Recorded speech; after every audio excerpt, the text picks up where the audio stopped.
Mais comment savoir si la personne avec laquelle on est plutôt une personne qui est en accord, alignée avec nous? Comment savoir si on ne s'est pas fait duper par l'énergie sexuelle parce que le sexe nous a, nous a fait enlever des barrières, d'accord? Et du coup, on est dans une relation qui est déjà entamée, qui est déjà sympa, mais finalement pas complètement satisfaisante, on peut dire ça comme ça. Donc, comment se rendre compte qu'on est à la bonne place? Moi, je pose deux questions à mes patients. S'ils ont des enfants, je pose la question suivante. Écoutez bien. Et donc, je te la pose à toi si tu as des enfants. Si ton enfant, ton fils ou ta fille avait exactement la même expérience que toi avec un homme ou une femme comme celle que tu as, si un de tes enfants avait cette expérience-là, que lui conseillerais-tu?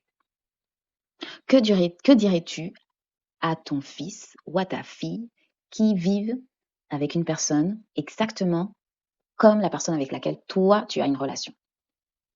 Peu importe si c'est le père des enfants, si c'est un amant, si c'est... Peu importe, d'accord?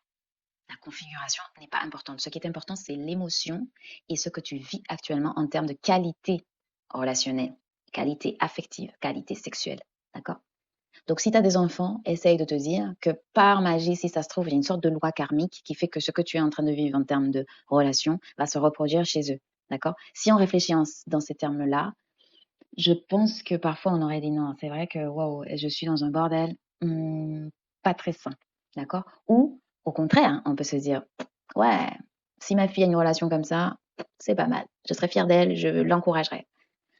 Chacun sait ce qu'il répond, d'accord? C'est juste, je t'invite juste à la réflexion.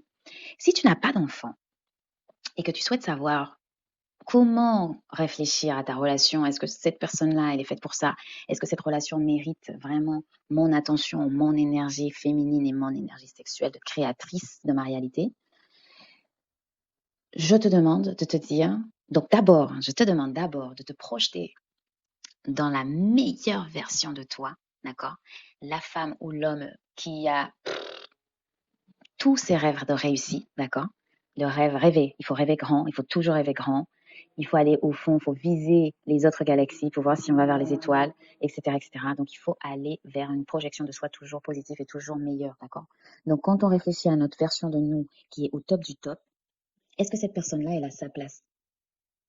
Est-ce que la version de toi qui a réussi dans la vie, qui a sa nouvelle maison, ou qui a enfin des enfants, ou qui a son nouveau travail, qui lui donne je ne sais pas combien de millions d'euros, de 1000 euros, est-ce que la personne que tu fréquentes aujourd'hui, est-ce qu'elle serait bien encore à tes côtés? Est-ce elle ressemble au type de personne que tu vas fréquenter? Est-ce qu'elle ressemble au type de restaurant que tu souhaites aller? Est-ce qu'elle va bien dans la nouvelle maison? Est-ce qu'elle a les capacités de t'aider à nettoyer cette nouvelle maison?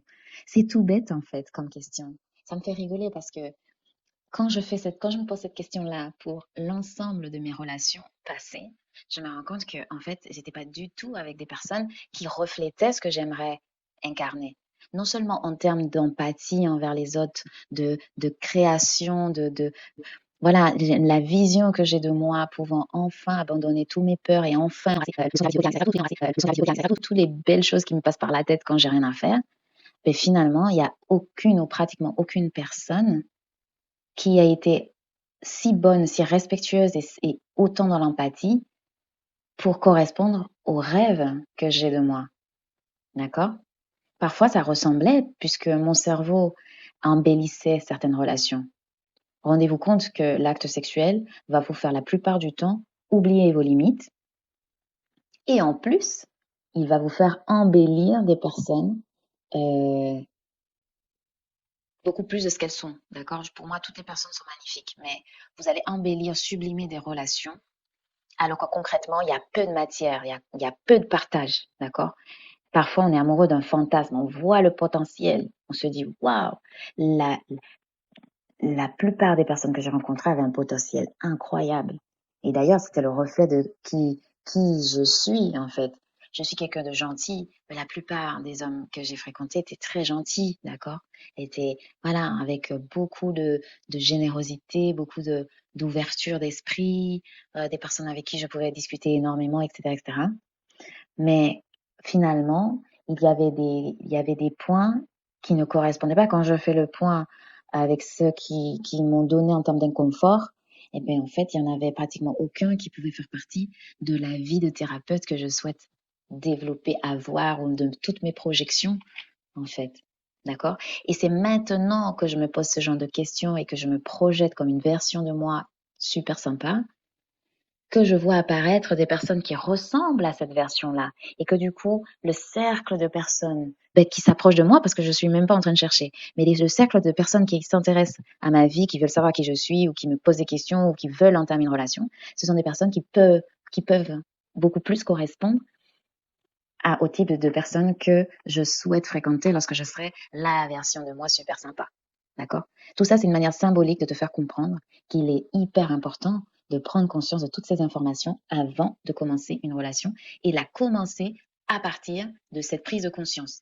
Est-ce que la personne qui partage ma vie ou qui va partager ma vie a les caractéristiques de la personne qui doit m'accompagner lorsque je serai au plus haut dans ma meilleure version? D'accord? Parce que parfois, rendez-vous compte que, rendez-vous compte que parfois, la personne va même vous saboter parce qu'elle ne correspond pas. Elle n'est pas alignée avec cette version de vous. Donc, elle va vous poser des questions qui vont faire perdre du temps. Au lieu de vous dire, va, vas-y, va bosser parce que là, demain, ça va être sympa pour toi et tout. Au lieu de vous encourager à aller bosser, elle va venir, elle va vous parler, elle va pas vous motiver. Ou vous-même, vous n'avez pas assez de force pour pouvoir vous concentrer. Et donc, si vous avez quelqu'un qui n'a pas le même niveau d'ambition ou de projection, ben finalement, la personne, elle sera contente que vous soyez déconcentré.